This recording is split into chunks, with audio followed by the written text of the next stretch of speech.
aspiring UX/UI designers have sent me their portfolio to review. If you follow me on Instagram, you would have seen a bunch of portfolio review reels that I made to share my feedback on these portfolios. However, I felt that 60 to 90 seconds is too short a time to give genuine feedback on these portfolios. Therefore, this is episode 1 of my portfolio review series where I will give raw feedback and live reactions to your portfolios so that you can improve upon them and increase your chances of getting hired. And for those of you who are new here, my name is Sushrut and I am a self-taught digital product designer with over 7 years of experience. Personally, I have struggled creating and refining my own portfolio in the early years of my career. And with the experience that I've gained so far, I want to help you on your journey by sharing my learnings and knowledge.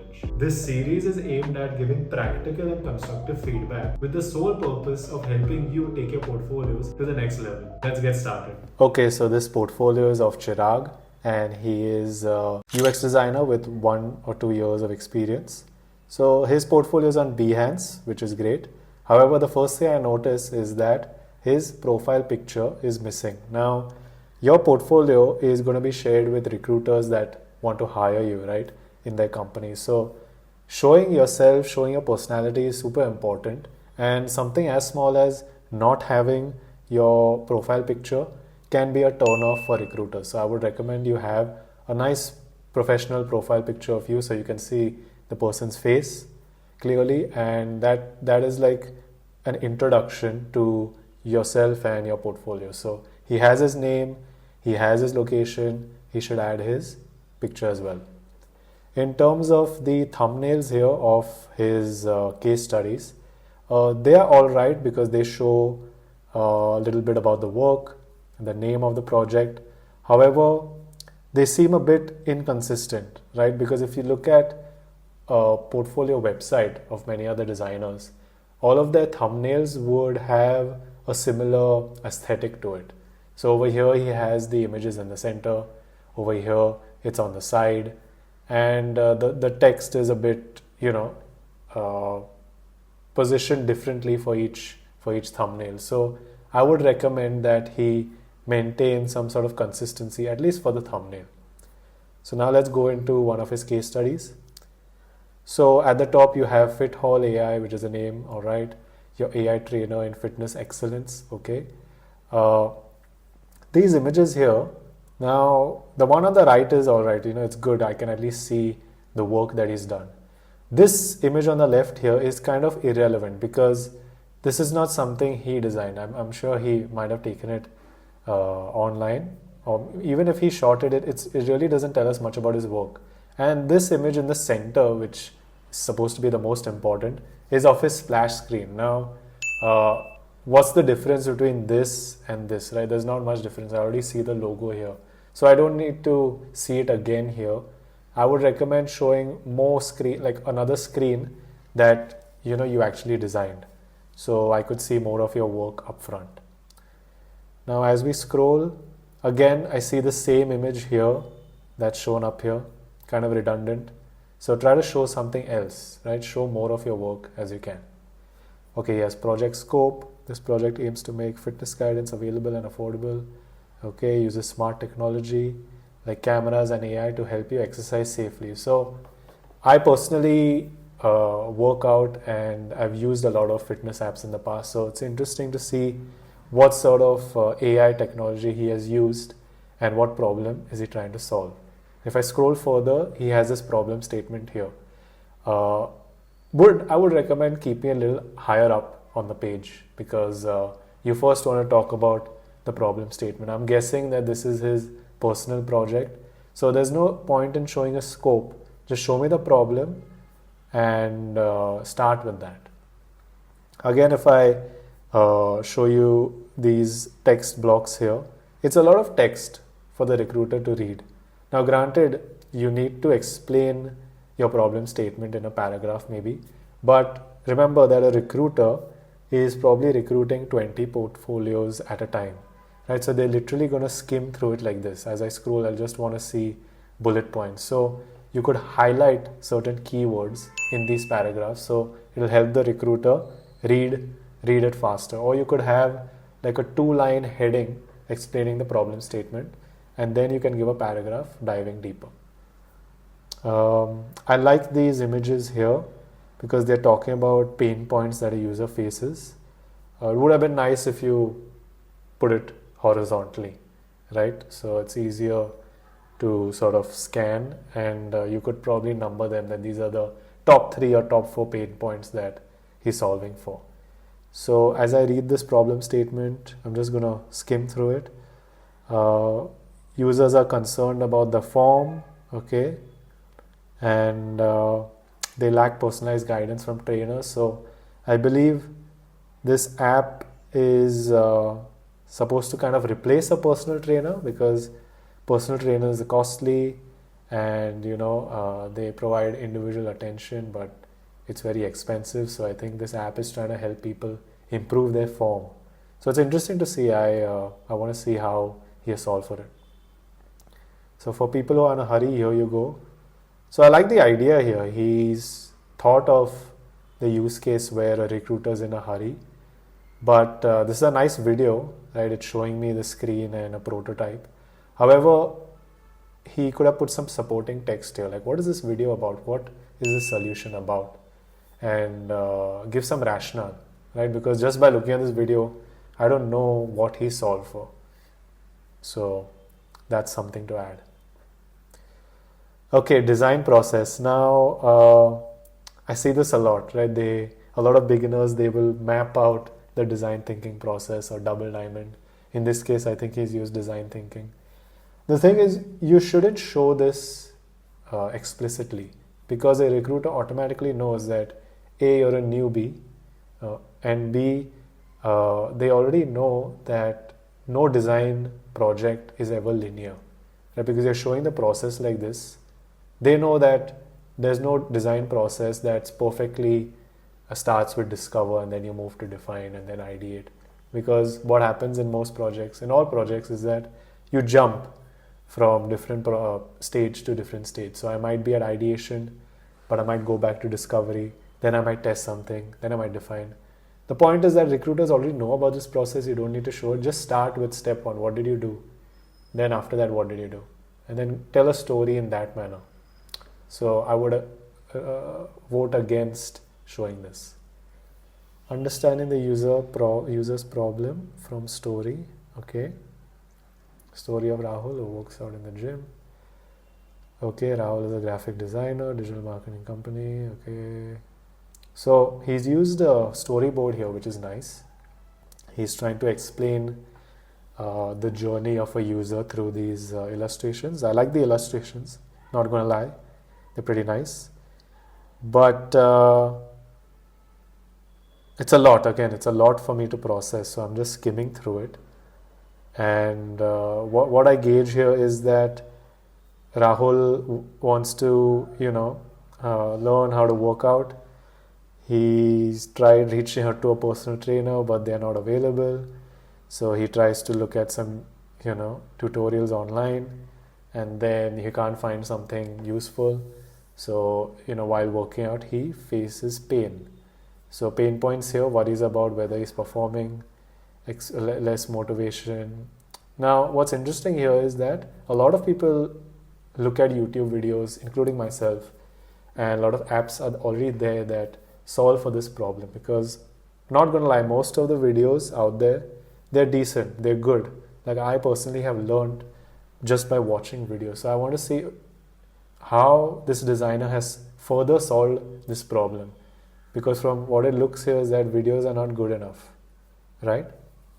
So yeah, pain points, fine, okay. Okay, story of Ketki does a home workout, okay. I think this is a similar scenario where she downloads an app and looks at videos, and she's confused whether she's doing it right or wrong. So again, just some feedback here. Both of these personas, they sort of have the similar pain points, right? It's just that one worked out in a gym, the other one worked out at home, right? So you could just have one persona. And this is your hypothesis, I'm assuming, that you think that the user has this problem, right? Because there was no research done. Like now, as I scroll further, I can see exploring more about the user's problem. So now this is where his secondary research comes in. I don't know how he got here to these personas. How did you make these personas? Because usually personas are made after you do some sort of secondary or primary research. But over here it seems like he has just directly made personas without doing any research. But now as I scroll further, seems to me that he's looked at some reviews online and gathered some feedback on it. So let's see. Now right off the bat, again, there's a lot of text here, a lot of images. So it's nice that, okay, certain things are highlighted, but again, it's a lot for me to read. I want bullet points. Like give me call outs of what did you find from this research? What are the top pain points that users are facing? Give it to me in short, crisp blocks of text, like very 2-3 line max, because I don't have time to read through all this. Qualitative research, okay, he conducted interviews, okay. I don't need to know the questions you asked. Okay, I just need to know what did you want to get out. Do you want to understand how people worked out, what problems they faced? I don't need to know exactly the questions you asked, so you can get rid of this. Key takeaway from this research. Okay, so this is nice. Again, make it shorter. It's nice that I've used a numbered list, but use some icons next to it. Make it more visual. Some trainers and coaches in unqualified. Okay, fine. So just make them more visual. Add like an icon next to it. Shorten the text here, and maybe show the top 3 or 4 max, top 3 pain points or 4 pain points that you identified. Okay, so again, as I scroll now, he's done some competitive analysis. And okay, he's looked at 4 apps, workout variety. So again, as a recruiter, I'm just trying to understand how is this helping you? Like he's just looking at features. How has this helped you? Like what did you learn from this? Okay, real-time feedback, AI motion tracking. Are these things users want? Or is this something that you think users would need? Because a lot of people, especially beginners, when they're working on personal projects, they would think of the solution before they even start working on the project. Like I'm going to make a fitness app with AI in it, but that's the wrong approach. Do users really need AI? Because AI motion tracking, you're saying that no competitor is doing it. There's probably a reason why they're not doing it, because maybe users don't need it, right?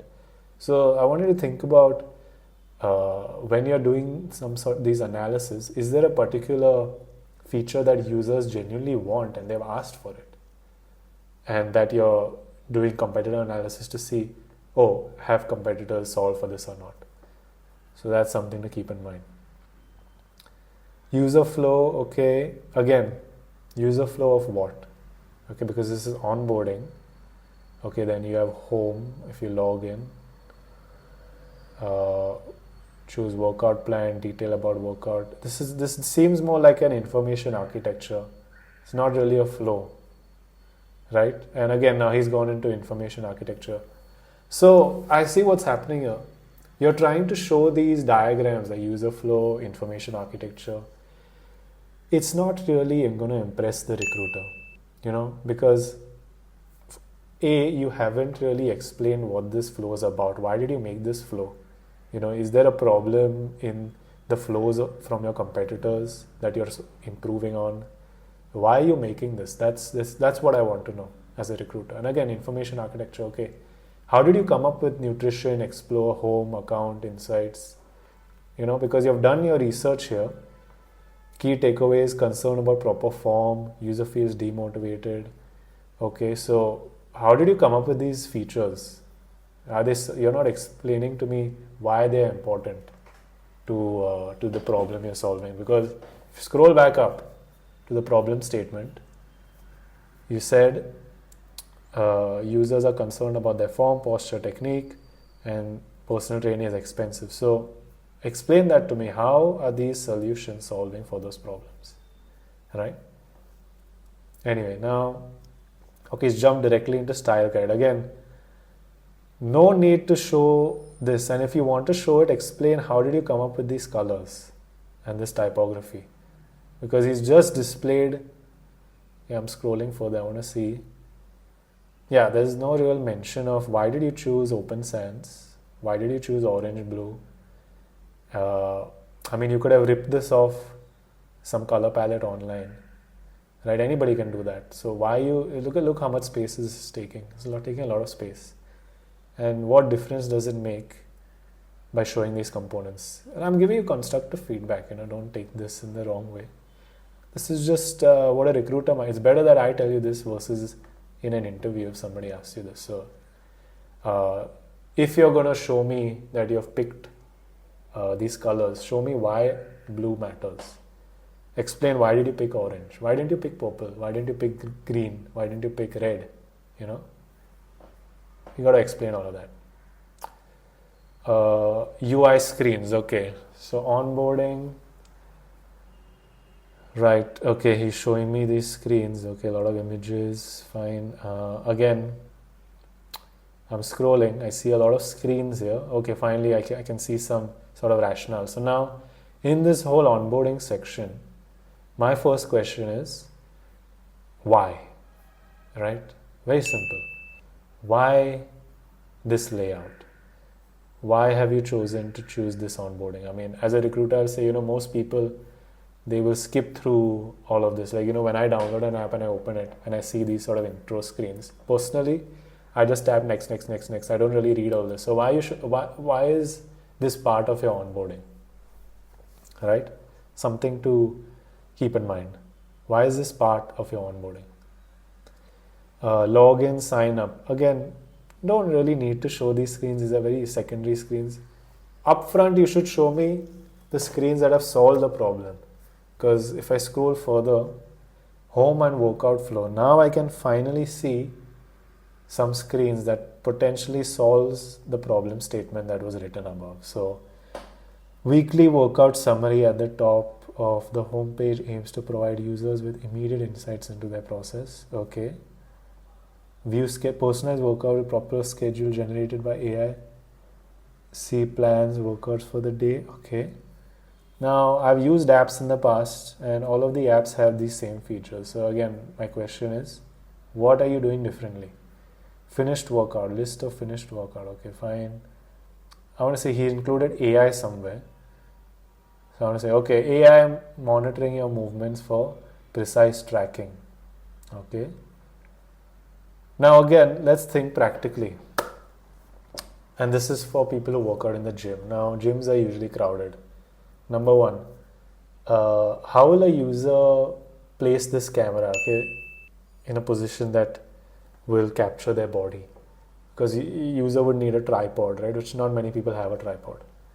Secondly, how can a user see themselves if the camera is pointing at them? Because, okay, here's my phone. This is the screen, my phone screen. And this is my camera. So now, from what I'm seeing here, the camera is being faced at me while I'm working out. But the feedback that I see is happening on the screen. So AI monitors your movements, awaits your next move, automatic counting feature that tracks reps. Yeah, but then I can't see the screen, right, while I'm working out. So this is not going to work. How is this helping the user? And you're showing a very clear image over here, but in reality, there probably will be people behind. Somebody might interrupt, walk in front of a camera, right?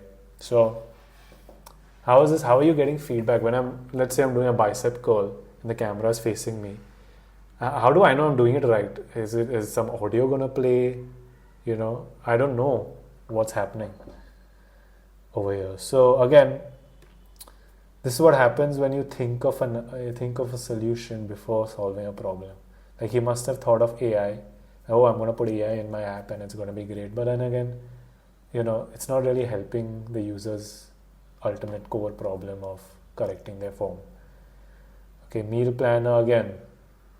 A lot of other apps have this, scanning, protein, carbs, fats, all the macros. What are you doing differently? Is the same question I have. So, I understand that this person has 1 or 2 years of experience, but and these mistakes are very common. I would just go back to the beginning and forget about the solution, forget about AI. Your app may not even need AI. Think about the problem that you want to solve. Is you want to help people with their form, with their posture. So what sort of features or what sort of solutions will help with this? Because this solution over here doesn't really help much, right? Because the way a solution is presented, like camera is going to watch you work out, but I can't really see the screen when I'm being filmed, right?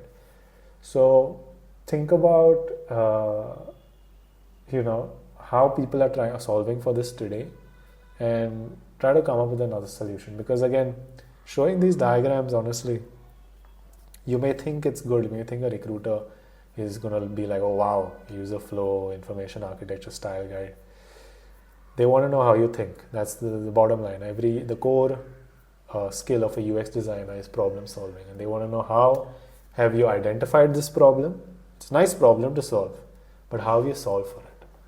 So yeah, that's my feedback here, and all the very best. So I hope you enjoyed this episode and learned something. And if you want your portfolio to be reviewed, you can join the waitlist through the link in the description. Subscribe for more educational content on UX UI design. Thanks for watching.